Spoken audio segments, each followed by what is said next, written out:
day 11, and I just had a really, really fun experience. Let me tell you what I was doing today. I was working with the Hollywood Senior Multipurpose Center, which is run by the Assistance League of Southern California, and I worked with them on their home delivery food program. So I was paired with one of their professional drivers to go out and deliver meals, and I was paired with a gentleman by the name of Benito. Benito is the coolest guy ever. And here's one of the things I love about volunteering is you end up meeting people and connecting with people that you normally wouldn't meet in any other aspect of your life. So Benito is a 74-year-old, almost 75. Fantastic guy. He has been doing this job for 7 years. He is a veteran of the U.S. Navy. He is the grandfather of 8. He is a cancer survivor and a recovering alcoholic and an ex-smoker like myself, and just this phenomenal guy with this great spirit, hearty laugh. And I got to spend 4 hours riding around Hollywood with him, and it was delightful. We talked everything from sports, not my best topic, to religion, always somewhat controversial with other folks, although we agreed on a lot of things, to family and friends and Hollywood and so many different things. And I honestly would have never met Benito in any other circumstance, and I'm so glad that I did, because he really was a neat guy, interesting perspectives, and his philosophy in life is kind of to just keep laughing and keep trying until you get it right, which I think is fantastic and has certainly served him well. So a huge thanks to him for welcoming me into his delivery van and teaching me, because he did not let me just ride along. I was working. So basically what you do when you get to the clients' homes, and we went to 34 different clients' homes, mostly in apartment buildings, some in a few hotels and things like that.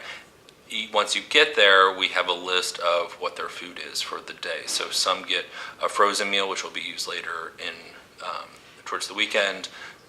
Everyone gets a hot meal, and then some also get a snack, which is this sandwich. And all smell delicious, very nutritious foods, prepackaged, and truly piping hot meals.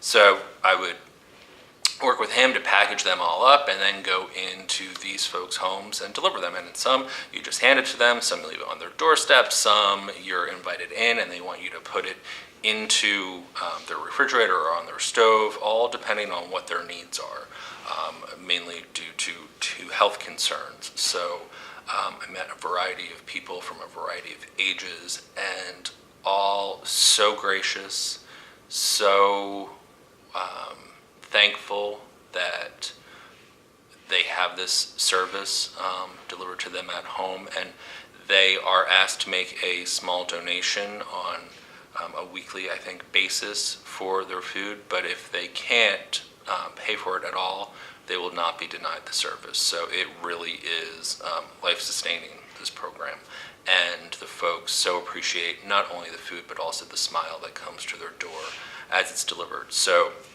while it's certainly difficult to see very sick people, some of them living in less than desirable conditions, there was a lot of odors and messes and things like that. You know, yes, so that's hard to see, but I'm glad I saw it. You forget what's behind all the walls of all the apartment buildings you drive by, and many of these buildings I drive by all the time, and so really glad I did it. Benito was fantastic. I feel good about myself that I got out there and hopefully gave a little joy to these folks on their day today, which was a somewhat rainy day and windy, hence the mess I am today. So it was great. And one other thing that is interesting, and really I guess only happens in Hollywood, but you end up meeting and providing meals to former screen actors and actresses. And for privacy reasons, I won't talk about anyone's names. but it was interesting and sweet, and I got to see pictures and people's homes and things like that. So really an interesting experience, and then also go into iconic buildings that very famous folks have lived in. So I went to a building that Errol Flynn once lived in, and so you get a little bit of a history lesson too. So it was a great day. Day 11 done, and tomorrow, day 12. Stay tuned.